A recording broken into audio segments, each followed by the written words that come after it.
Welcome back, friends. So my goal for this video is for this to be the most open and honest gas to diesel F250 review on YouTube. Stay tuned.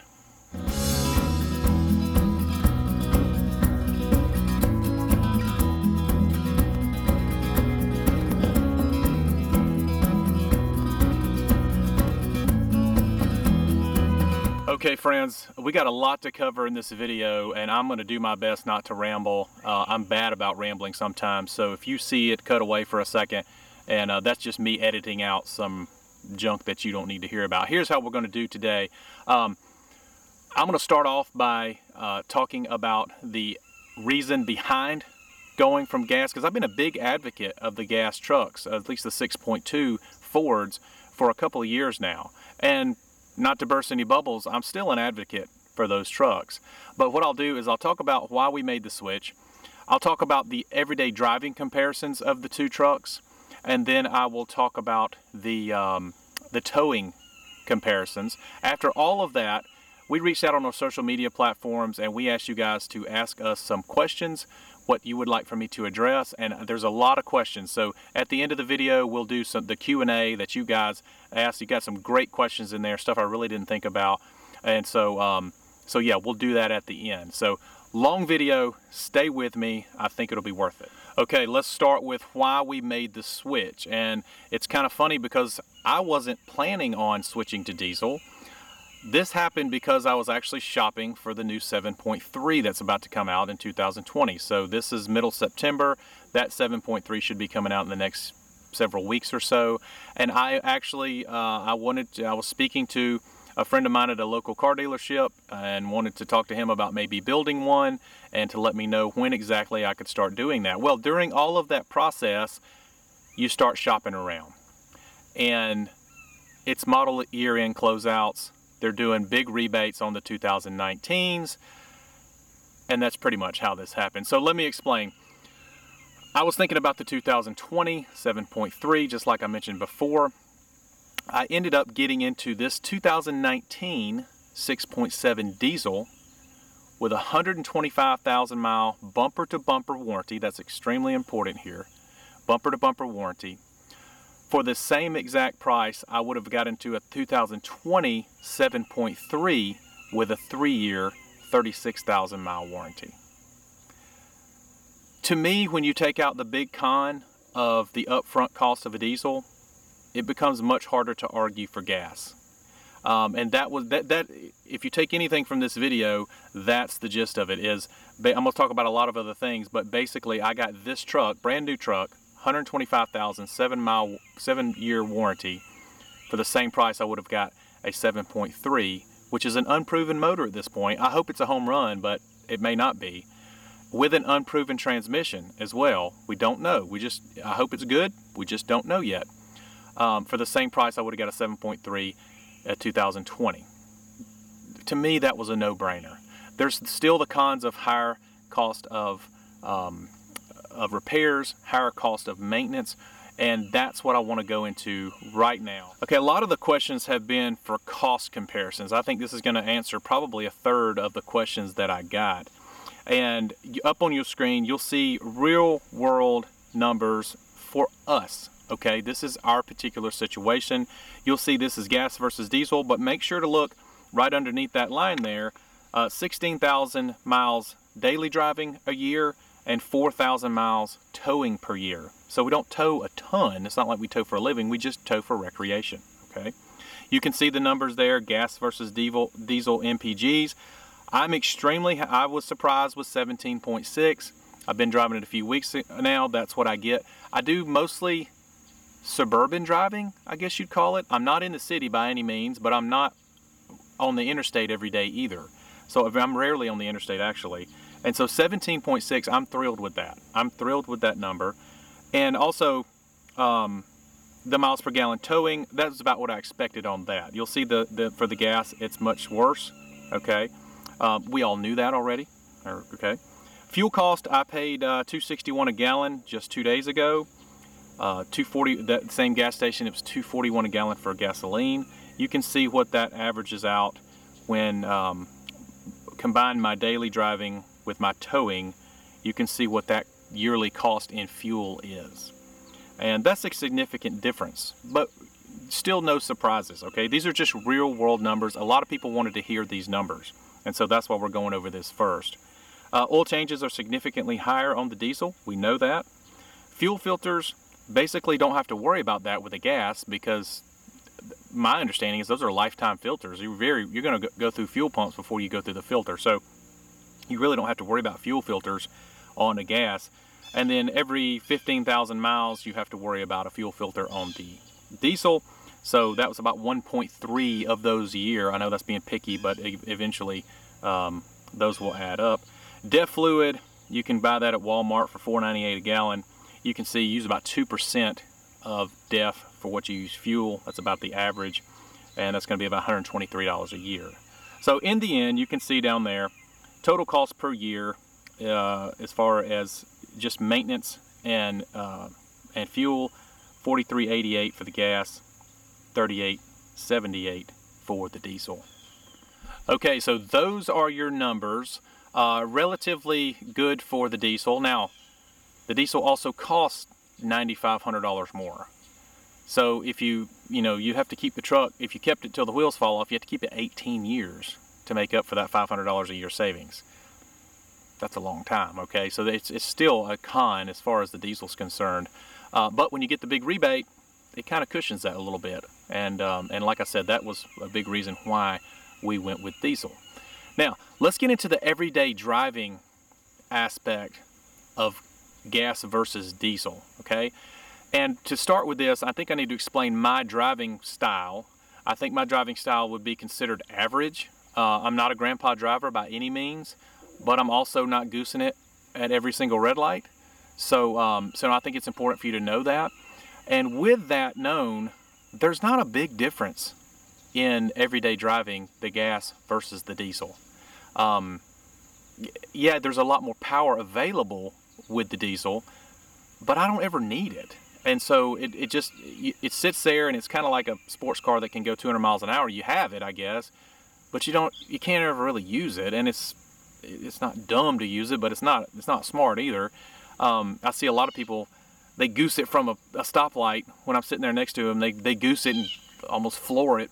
And 5 seconds later, I'm sitting at the next stoplight with them, like, dude, what was your point? I don't understand. So I think that's a really important aspect to know. It's not a big difference in everyday driving. Now, if you need to pass, obviously the diesel's got more torque. We already knew that. It's got a lot of more get up and go. And if you like to goose it from the red lights, if you like to play around, sling it around a little bit, that's certainly not my style of driving. Definitely go diesel, because it will be more fun for you to drive.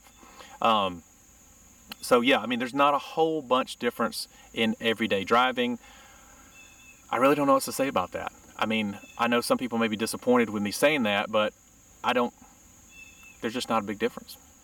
Okay, next up, I didn't spend a lot of time on everyday driving because most of you aren't concerned about that. This is what we're concerned with, is towing. And this is where the diesel does shine, okay? But keep in mind, I'm not like giddy about this because I expected the diesel to shine here. I mean, you have high expectations when you spend that much more money for a power plant. So my expectations were high. Now, I haven't driven diesels in quite some time, 15 years or so. So yeah, there was some curiosity there to see how it felt, these new modern diesels with so much torque. And yeah, they do well. They do very good. There's no doubt about that. But let me be clear. My 6.2 did everything I asked it to do. It never let me down. It never complained. And so for our situation, a 32-foot travel trailer, 7,500 pounds approximately, okay? A 3/4 ton, I think, is the way to go, no doubt. Gas versus diesel, you don't need a diesel. Now, if you want one, that's all well and good. There's a big difference between needs and wants. I'm still convinced you don't need a diesel. So if you've watched my videos and you've heard me sing the praises of 6.2s, I still sing the praises of them. Could I have saved $10,000 more by buying a new gas truck? Yes, I could have. I could have bought a 2019 6.2 for even less money than I bought this truck for. There's no doubt about that. But I just wanted to try diesel, and so that's what I did. But yeah, let's talk about some differences. The biggest differences as far as towing, pulling concerned, is certainly the hills. There's a lot less downshifting. I will say, for those diesel guys out there that have said you don't know it's back there, that's not completely true. You still know it's back there. All right, let's be completely honest. You still know it's back there. There was a few times on this last camping trip we were in foothills, we weren't in mountains. It had to downshift a few times.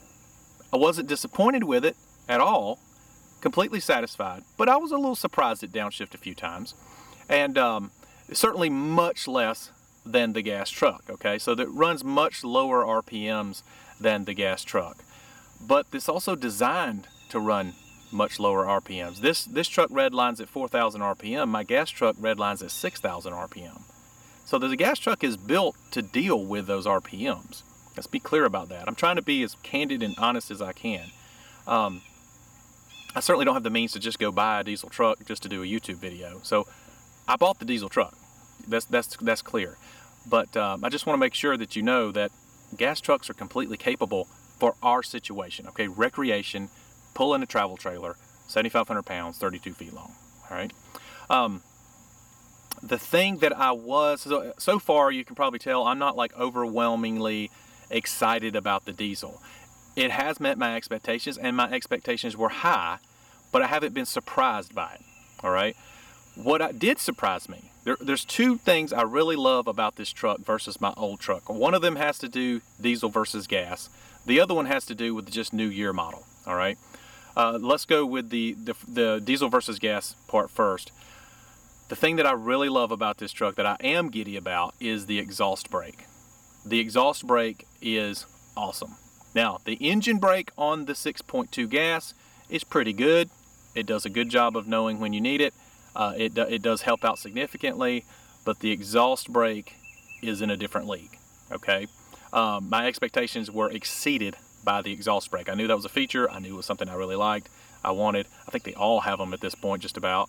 But yeah, I really did like the exhaust brake. Now, the second feature that I really, really like about this truck, and it doesn't have anything to do with gas versus diesel, it's just a 2019 truck, is the blind spot monitoring. Now, obviously, blind spot monitoring is great in everyday driving, but if you set your tow mode up with the trailer correctly and you tell the computer how long your trailer is, it will extend that blind spot monitoring back, in our case, 32 feet. So it's not only blind spot monitoring for the truck, it's also blind spot monitoring for the trailer. And I love that, because we all know for towing something that long, you're not always sure if you can get over. And if you're in a tight situation where you really need to get over, you're not sure, it's gonna be nice to have that little orange light saying, nope, not yet. So I really, really like that about this particular truck. Okay, another aspect you guys have asked a lot about, and another thing that I've harped on about the gas trucks, is payload. So let's talk about that. That has to do with towing as well. Payload is extremely important to me, and it's one reason why I did actually go out and look at some 350s. All the ones I saw were long beds. I don't want to drive a long bed. This truck is big enough. These are big vehicles. But I found an Easter egg, and I'll tell you, my current payload is about 2,200 pounds. All right, so in that aspect, and listen clearly here, in that aspect, I lost about 300 pounds of payload. Okay, going from my 2013 gas to a 2019 diesel. I lost about 300 pounds of payload there. I'm still, even without this Easter egg I'm about to tell you about, I'm still about 400 pounds in the clear. Okay, so I still got about 400 pounds of payload to play with. I'm completely happy with that. That's fine. But this is a big but. Ford now defines payload a little differently, and I'll have this sheet scanned for you so you can read it yourself. Take a picture of it, and I'm going to read it for you right now. Cargo weight rating, okay, so basically your payload, means the value specified by the manufacturer as the cargo carrying capacity in pounds. So right now for me, that's almost 2,200 pounds, okay, of a vehicle, exclusive of the weight of occupants in the vehicle, computed as 150 pounds times the number of designated seating positions. What?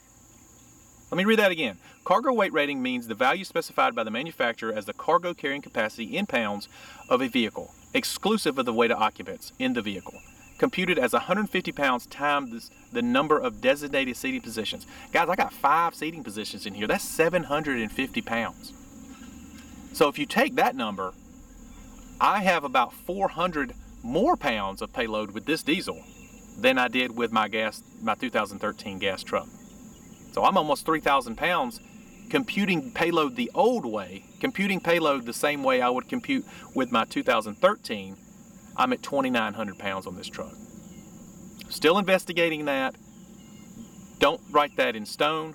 I found that very interesting. This is a VIN specific sheet, okay? See my VIN number. My VIN number is right here. It's not going to focus for you, but VIN specific sheet, I found that extremely interesting. I'm still investigating that. Okay guys, this is probably my favorite part of this video is Q&A. Let's go. You guys got a lot of questions. I'm going to try to run through them as quick as I can. I think I've answered most of them, but I want to give you props anyway for asking them. We're going to start with our YouTube questions. JL asks, F250 is a great platform for the 6.2, but you give up a lot of payload with the 6.7, which really limits what the diesel is capable of. You're right. Why not upgrade to the F350? Also, why not wait for the new 7.3? So, I did test drive a couple of F350s. I did not want a dually, and I did not want a long bed. So Brooke and I both discussed that. We are committed to travel trailers now. That's going to be a question here in a minute, I'm pretty sure. But yeah, we're committed to travel trailers. I didn't want a long bed. Like I said, this vehicle is big enough. Why not wait for the new 7.3? Well, I did. I think I explained that. I paid the same for this truck with a 125,000 mile bumper to bumper warranty as I would for a 7.3 with a 3-year 36,000 mile bumper to bumper warranty. To me, that was a no-brainer. Thanks for the question, JL. David Hearsay, did you sacrifice payload when upping to the 6.7 in the newer gen truck? What type of hitch setup are you running? We've already discussed payload, but the hitch, I'm running a Blue Ox Sway Pro 1000. I've ran that hitch on, I've ran that hitch now on the EcoBoost, on the gas truck, and now on the diesel truck. I can't say enough good things about it. I've done a video on it after a year of ownership. You can check that out in the channel. Thank you, David, for that question. John Schilling, can you talk about why you chose the F250 over a F350 SRW, single rear wheel? I have a hard time saying that.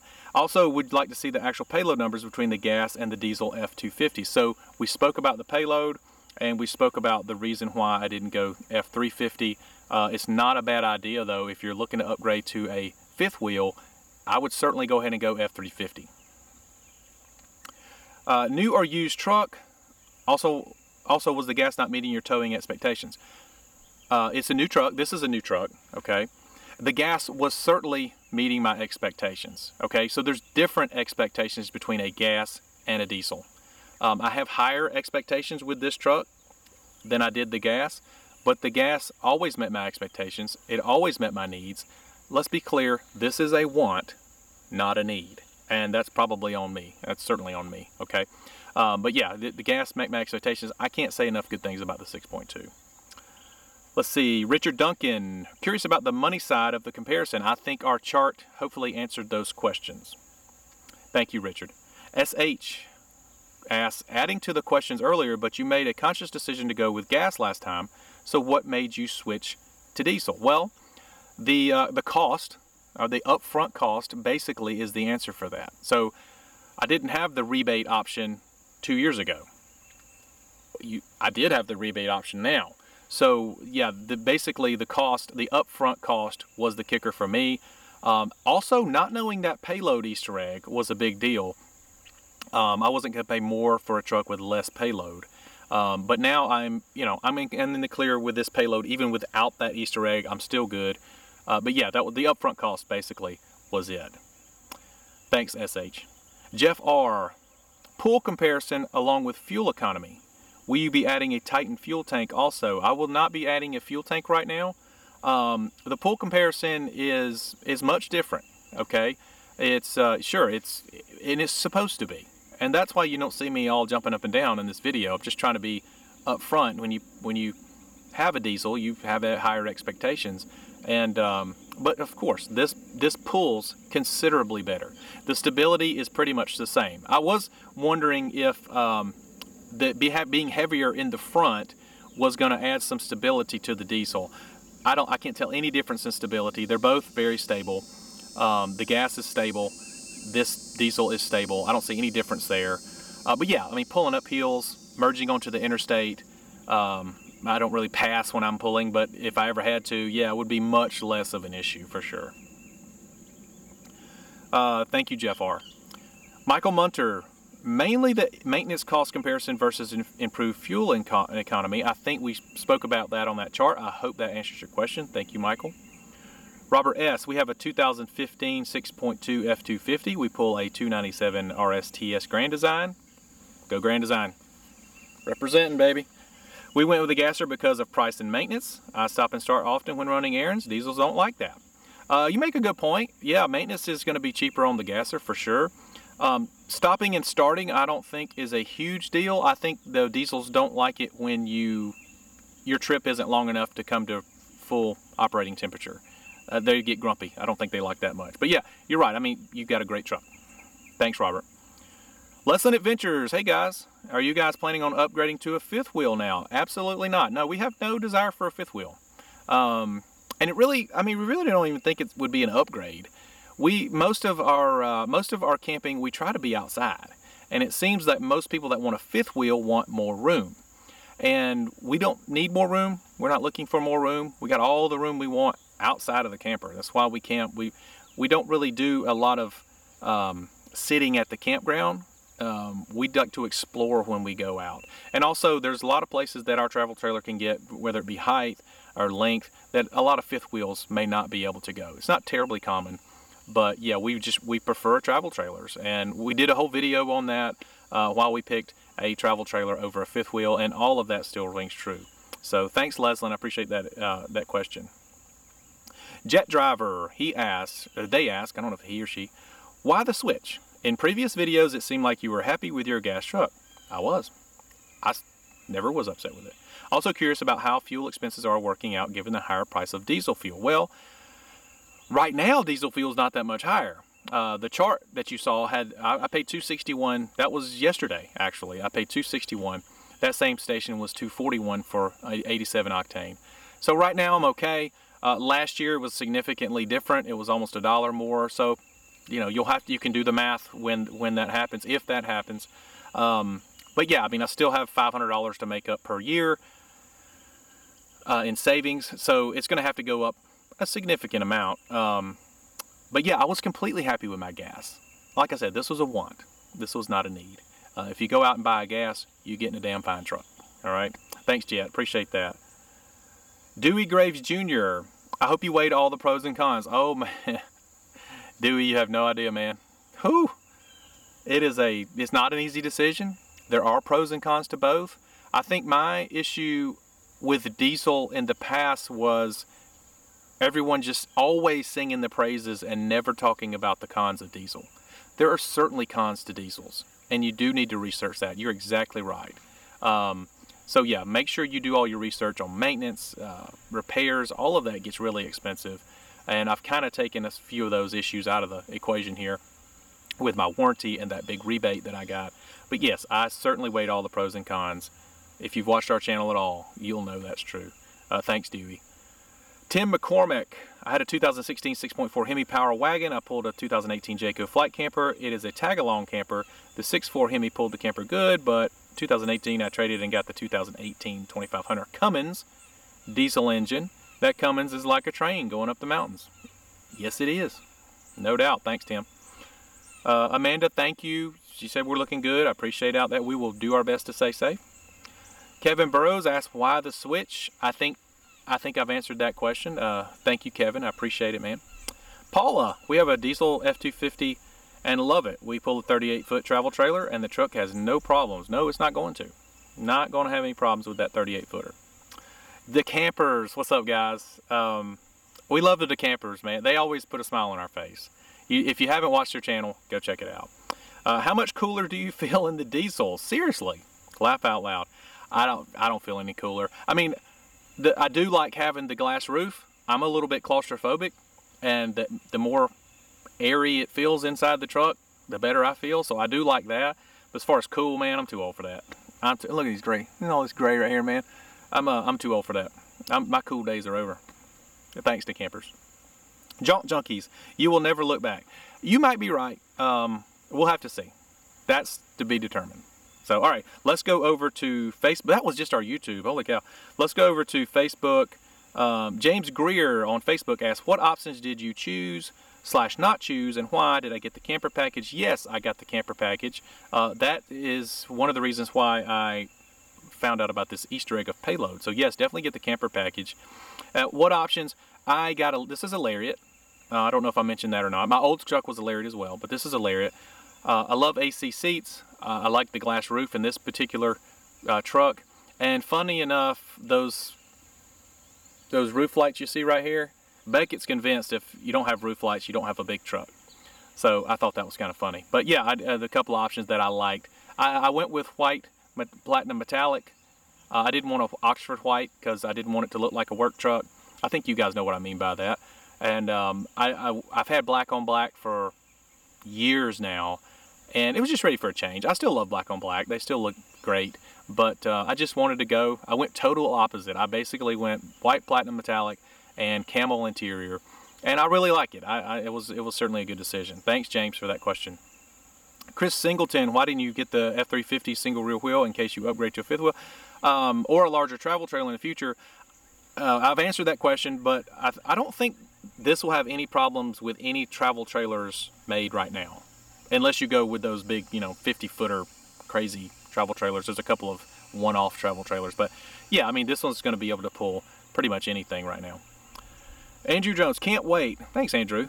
Do a normal interstate merge, please. I'm sure the sag will be much less hooking up. Good question. So yeah, these interstate merge is much better, no doubt about that. These trucks sit about 4 inches higher than my 2013. That's not a gas diesel thing. That's a 2013, 2019 thing. So yeah, I had to adjust my hitch about 4 inches, and which is a good bit actually. But I ended up being good. I'm in good shape. Trailer's level, and I do think it does sag a little bit less. Yeah, I do. Thanks, Andrew. Gail McGlashland, what speed are able to go uphill on a long hill / steep grade like West Virginia, Ohio, Maryland mountains with the diesel? I've been to West Virginia. You do got some steep grades, but with the diesel, you're gonna be able to go about as fast as you want. Quite frankly, yeah, it's not gonna be any problems with the diesel. If you're always in West Virginia, always in the mountains, yeah, I would certainly go with the diesel. If that's where 80% of your towing's at, the diesel's probably going to be worth it. Okay, the way we tow, it's just a want. This basically that's it. Annual cost to maintain each. That comes from Richard Mabry. I think we covered that in that chart. Thank you. Rick lives right there.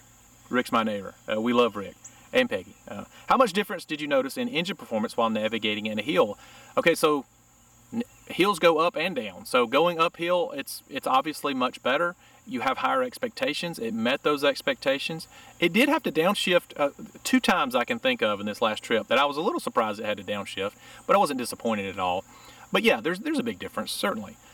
The biggest difference though is the downhill. Navigating downhill with that engine, with the exhaust brake, is much better than the engine brake. So yeah, navigating hills, hilly terrain, mountains, uphill and downhill, the diesel certainly does better than the gas, no doubt. Again, the gas will do it, no doubt, but the diesel's better. Jonathan Hoffman, real world MPG difference combined with maintenance costs. I think we covered that in the chart. Thank you, Jonathan. And Stephen McMillan asked basically the same thing. What's the real world MPG difference? And I think we covered that. All right. Let's go to Instagram. Okay, on our friends over Instagram. Not a whole lot here, but yeah, we got a few good questions. I'm Win Bush. Thanks, I'm Win Bush. We pull our trailer with a half-ton SUV, an Expedition. I have pulled our trailer with an Expedition. And I pulled that trailer with quite a few vehicles. And your previous videos opened my eyes to an F250 as a truck potentially good option. So can't wait to hear your thoughts on why the move from F250 gas to diesel made sense for your family. Well, I can tell you this, the move from an Expedition to an F250, especially a diesel, will be a huge jump. You're going to see a massive difference. It's not even going to be, there's a much bigger difference between a half-ton to a 3/4 ton, regardless of gas or diesel, versus a 3/4 ton gas and 3/4 ton diesel. That's a much bigger jump. So yeah, if you're going from an expedition and you go to any 3/4 ton, you're going to really see a difference. It's right now in your expedition, you feel floaty, you get sucked into trucks, you get pushed away from trucks. You know, I know the whole thing. I've towed with an expedition. It's not pleasant. It's a little bit nerve-wracking. It almost makes you not want to tow it sometimes. And then, but yeah, the gas to diesel didn't really make more sense for our family. Again, like I said, it was a want. Okay. Don Chambers, 82, asks, unloaded and loaded fuel mileage comparison. I think we talked about that in that chart. And he says, beautiful truck, by the way. Thanks, Don. I appreciate that, man. Circle G Farm. I think the diesel is hands down the way to go, but I went from a half-ton to a 3/4 ton diesel, so that's not a good comparison. It is a good comparison. A lot of people think about making that switch. It's a big switch. But he goes on to say, would like to know your thoughts on going from a gas to diesel in 3/4 ton. I think your comparison will be more accurate. Oh, and your thought on the exhaust brake. Well, the exhaust brake is lovely. Yeah, exhaust brake's good. Love that exhaust brake. Yeah, I think there is certainly a bigger jump from any half-ton to any 3/4 ton. That's going to be a much bigger jump than the jump from the gas to the diesel in 3/4 ton. There's no doubt in my mind about that because I've done it. So yeah, that's a bigger jump. The half-ton to 3/4 ton is a bigger jump than the gas to diesel, no doubt. Thanks, Circle G Farm. The original Mike Reed. Tell us how much you love the fuel mileage increase. I know I love mine. Thanks, original Mike Reed. Yeah, it's significant. It's big. You know, I just hope the diesel prices stay low, as low as they are right now. I feel like they're very fair with the, like I said, $2.61 a gallon. That's not bad at all. I'm completely happy with that. But I'm thinking winter they may go up like they did last winter. We'll have to see. I don't know.